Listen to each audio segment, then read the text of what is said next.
Ladies and gentlemen, how you all doing? This is Con Over. And hello.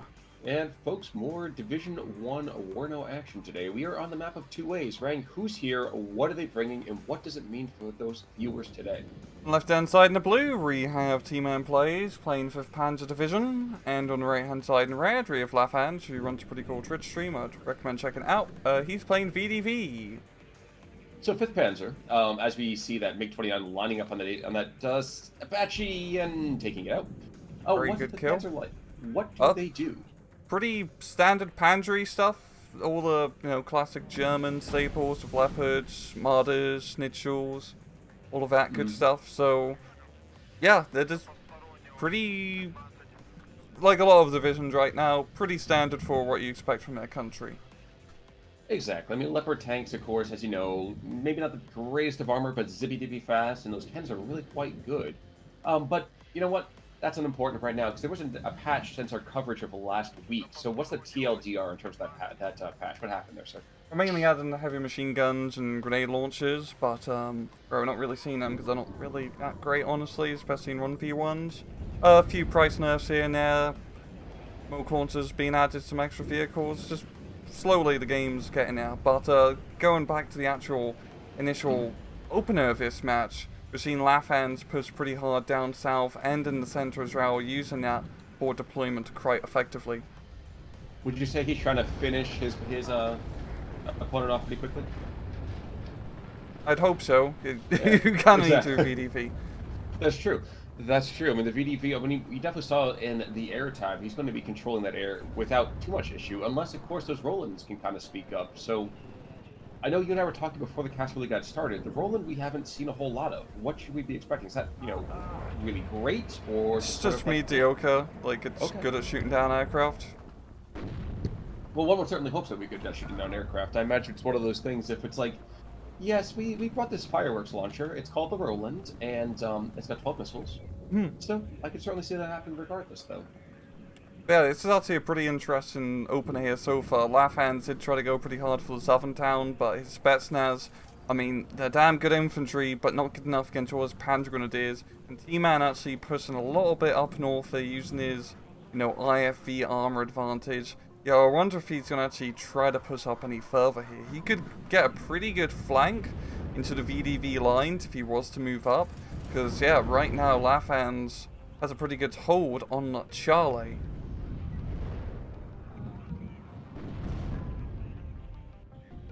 He does. Yep. He does for the moment. But one thing that's interesting to me is that for the first time, I think in the stuff we've been covering, it hasn't been an immediate command spam to actually capture territory, which is a nice change. It's a very nice change. Definitely want those frontline units ASAP. On some maps, especially where you have +3 sectors in your home point, you definitely do want to maybe get a CV at the start. But when you only have these +2 sectors you have to capture early on, you can definitely afford to take a little bit of a points bleed. Exactly. It's a long game. 2,000 points is a long way to go. Spetsnaz over here, showing their value, taking out that, oh good lord, it was not a martyr, I suppose. And indeed, just kind of picking on those scouts with the help of really that Descent UAZ over here. So, center of the map, very much going Soviet. You see a triple cap coming out over here, so 3-2. What can Tman plays immediately do to respond with 5th Panzer? I guess Apache rockets would be one good solution, really, especially against all the Spetsnaz. I mean, Lathans is going pretty hard using all the Special Forces troops early on. There is working out here. Yeah, it's just going to be about good use of the IFVs and fire support, because, 5th Panzer doesn't get... Oh, I mean, VDV doesn't get a whole lot of anti-tank capability. Yeah, the ground-based anti-tank. You're saying about 5th Panzer doesn't get a whole lot of that, and I'm thinking to myself, oh, they seem to be doing all right to me.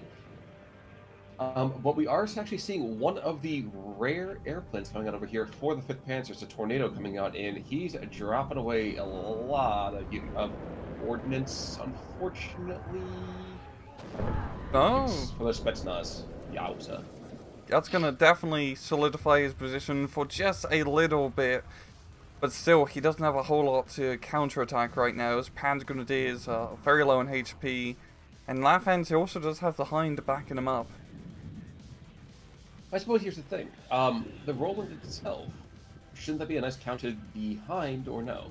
It You can get up close to blap it, but of course it's not ideal compared to using a flag panzer just because of the difference between the ranges here. The UAZ also flanking about, and he has spotted the Roland 100%, so he does know not to move up any farther. But no, I mean, we have this hind down below, just taking out that mortar, and at the same time, he's a little bit low on rockets, though, so... What's this? Is it a... I guess, okay. We talk about helicopters overall. Once they lose those air-to-ground rockets, does that mean they are worthless, or how does that really kind of affect their long-term utility? The rockets, I mean, do a lot of damage, of course, but you still have the guns as well. The Roland is getting pretty close and that can blap him. It's really going to come down mainly here to the actual Spetsnaz. Yo, he's going to be pushing. It's going to be a bit deadly here. Yo, maybe not, maybe not. These are only Marauders, they only have machine guns. And if he does get into the forest, of course, Spetsnaz, as you know, are like some of the most deadly CQC infantry in game. For the time being, yes, that's for sure. Now, unfortunately, the Roland is actually going to get a rocket off, and yikes, just barely misses. It's going to get taken out, I think, almost by the 12-7? The 12-7 Oh, he's got the ATGM as well. Yeah, exactly. No, the Roland does not get taken out. In the meantime, has gone over here towards the Soviets, so the 5th Panzer really kind of, you know, not in a great position to start with, so... Oh, it's VDV, especially in the opener, if you can catch your opponent with the pants down, with the advanced deployment, as you can see, it can really pay off dividends. I also like, if you look all the way up north and down south, Lathans does have some SPG UAZs doing some rear line work. He's going to run up to Leopard 3, which isn't going to be an ideal head-on engagement. Well, it's kind of amusing to me that the Leopard skims around off, kills it, and still that round, you know, careens down another 1,000 meters downfield. So that really kind of tells you that that SPG is not meant really for some strong armor opportunities. No. Oh, the hind up north, though, is getting stressed out here by the Gapard. Of course, it's going to take a little bit, and he does finally get shot down. There's still some Spetsnaz in the forest, but a lot of him did get blapped, I believe, from that tornado. So it's yeah, it's really not a whole lot of infantry left yet for Lathans, so Tman should be able to counter-attack and regain the position. So in this, yeah, both those squads are rather weak, but at the same time, that tornado coming in, the only thing he really blew down was actually one of his own troops. It was a close air support mission that, unfortunately, was a little too close. In the meantime, I actually thought you were talking about the Hind over here in the center part of the map. This guy's been kind of prowling around, keeping that German infantry at arm's length. You see right now, the Rolands can't even get close enough because, like you said before, that Hind can just be, you know, just pick on him just a little bit more and a little bit more and a little bit more. So. Yeah, and Lathans, this is a pretty good defense. I mean, the Spetsnaz are definitely working out quite well for him. Tman does have some pioneers moving through, but they're pretty much out of ammo. You need to get a supply truck up, which is what he's doing here before he moves up. And we're seeing up north in Echo, I think he's going to get a cheeky CV snipe here. That's exactly what I was just going to call out to you over here when you had a second. But yeah, we have this SPG coming on in. He's going to see him. He's going to line up. And there we go. That's actually a brutal, brutal loss. Yeah, not because he doesn't have command vehicles to spare. I'm sorry, please. No, go ahead. I said not because he doesn't have command vehicles to spare, but just because that's a point. That's a +5. That's a lot of to be losing over here as you try to, you know, hustle in more troops, secure that area, as well as really kind of lock that down one more time. That's a very, very big deficit to be worried about now. Indeed. And down south, we're all seeing that Leopard 3 get to the front line here. However, Lathans does have some T-64s in defense, and at close range, they can prove to be a threat to that Leopard. So I'm thinking for Tman, I mean, he's kind of lost the center. He's really not going to get back in yet. It's way too heavily defended. It seems like it's going to be an all-or-nothing bust, and Foxtrot and an Apache rocket is already leading the charge. Well, the kind of almost sad thing here, too, is that there's an SPG that's just kind of sitting on and just firing down on the back lines. Yowza, this, there we go. I mean, he snipes off a Russian command as well. Yep. And he's going to run right into BMD range, though, and of course the MiG-29's not going to have none of that. Yeah. A couple of flares get him out just in time from that surface to air. No, but the SPG down south, this guy's picked off 2 munitions vehicles, which doesn't sound like it really should do a whole lot, but that keeps those Pioneers out of resupply, which is a great thing for the time being. Yeah, and that's again a lot of damage on that Laboratory 3. He's down to 3 hit points now, so it's going to have to rate a little bit for him to actually engage in the front line. But Lathans is just putting the pressure right on here, charging up, well, essentially the Descent Need Key infantry to descent on top of Tman's position. Yes, and even those BMDs can't do a whole lot. Those Descent Need Keys can certainly do a lot with those RPGs. Yeah, and especially with that Laboratory 3 and such low HP, that's going to be a pretty easy pick-off. It is. There we go. We see a death there. The SPGs up north have finally been cleaned up. Still is a +3, so we are going to see actually a rotating Unimog over here, S404, kind of getting back and help relock down that position. And I missed, where did that tornado drop rounds? Down south. MiG-29's coming in to intercept, but do not manage to get the kill, because that tornado is a slippery bugger. But this is not looking good here at all for Tman. He's completely lost his southern position. I mean, once again, Spetsnaz coming in strong once you get them in close. But that's the thing, isn't it? You're mentioning the fact that, wait, we're gonna have another cheeky SPG. Wow, excuse me. One of the letters in the alphabet. Yeah, exactly. Only about another 20 or so to worry about. He's trying to get eyes on this other command vehicle in such a part of the map here. He actually might be able to do that, too. Now, he is a little bit low on fuel, but nonetheless, he should be able to cause a bit of havoc in the rear, regardless. I'm actually going to watch this cluster run, because this cluster run's going to cause such a cluster, heck. Unguided rock eyes, so still should be able to take out the T-64. I'm not sure if that's really the best use of munitions, but the T-64 being dead is still a nice and valuable piece of equipment gone. Yeah, I mean, he only really has a bunch of Martyrs here, so any tank he can knock out in this upcoming engagement, which seems like he's going to try to set up the Martyrs and then the Panther Grenadiers to push. Probably not going to go that route for him. This is a bit too much fire support here from Lathan's side. Indeed, as BMDs that were getting taken off one by one, those BMDs actually are quite good suppression vehicles with the 20 cannons that they have on top of them. Indeed. But the T-64 even more so. Going to be engaged now by a couple of Milans left on those Martyrs. Excuse me, P1 Martyrs rather. The Panzerfausts. And how much health does he have left? Oh, he's a beefy boy still. He's going nowhere fast. Little counterattack here as well. The Spetsnaz trying to get in close. I mean, all those Martyrs going down, he can pretty easily push up unless he gets clustered. That's only for the T-64. And that's. I mean, yeah, he did lose the T-64, but the infantry, the actual dudes holding the front line, it was a bit more important, I'd say, in the current engagement. No, maybe not. There's 2 Leopard 2s coming up. Actually, I was more focused on the fact that the SPG picked up another cheeky command kill in the back. So we have 2 kills on these really cheekiness in the back. I mean, brilliant, honestly. Like that's the kind of play you want to be using. Sneak in cheap vehicles. Get a nice cheap kill, life goes on. So. It's turned into a War Game Red Dragon match with the amount of CV snipes we're seeing. Yeah, exactly. What was the whole thing with War Game Red Dragon? Was that if you lose your only command vehicle on the field, you lose the match originally? That's what it was, wasn't it? Yes, because if you lose all your command vehicles, you lose the match. So pretty hardcore. Yeah, thankfully not quite the same thing here. Now at this point, we imagine with the officers gone, we just have these masses of guys having at each other. Mm-hmm.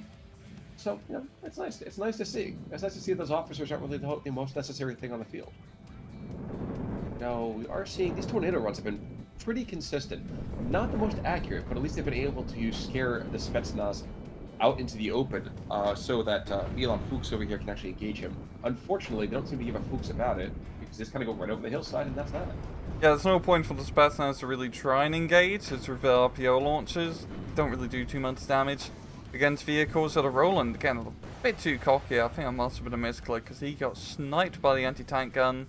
You're seeing like a few Panther Grenadiers and just infantry try to maneuver along the southern side of Charlie. But once again, Lathans just has a very good defensive line, even more T-64s. Well, here's the other thing too, those SPG setup, like anti-tank guns, may not have the best penetration, but they are there to kind of create roadblocks, and they do that very well. You see right now, for example, like the Leopard 2A3 down south, he's got 1 health left.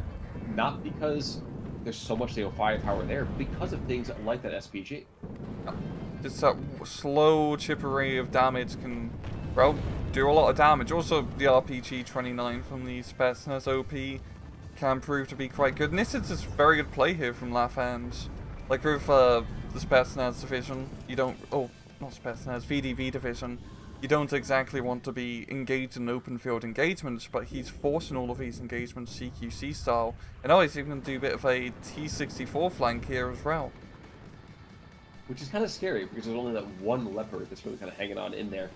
And that one scout group, and not for nothing, but Satchel Charges didn't do anything in the last war, let alone this one. So, yeah, those poor guys getting absolutely rocked here. Stunned, as I would be. Yes, sir? The last attack of Apache rockets here, moving into Charlie. There's not a whole lot of anti-air once again. Oh, yeah, there's not a whole lot of anti-air. So he should be able to pick off quite a few guys here. I don't know, the Hind still is in the area. Oh, I completely forgot. It's good to have your anti-air be the aircraft. It knows how to hunt its own self. Oof, the Alpha Jet comes in, takes out the one who gets obliterated. The Apache goes in as well. Howling a war cry gets taken out in turn.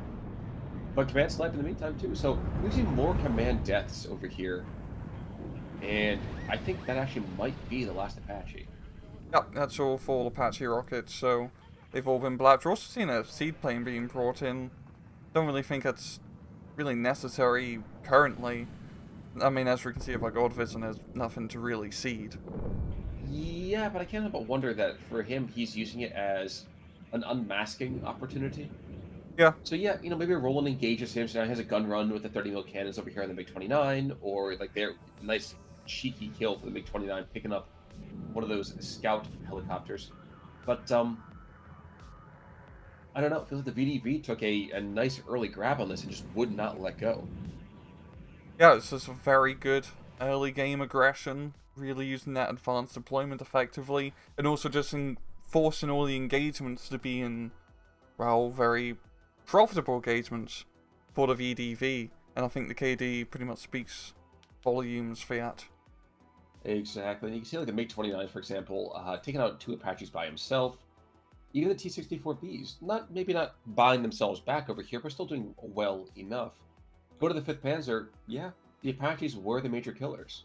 Yeah, he just did not manage to get his tanks or like IFE infantry into a proper position to really leverage their firepower. Unfortunately not, unfortunately not. But that's a pretty open and shut kind of idea over here. Lathans definitely putting out a bit of a clinic, unfortunately, against the 5th Panzer. Any final thoughts, sir? No. Well, folks, in that case, then, we're going to call it quits on this replay here. Until next time, I'm Connor. I'm Rangru. Take it easy.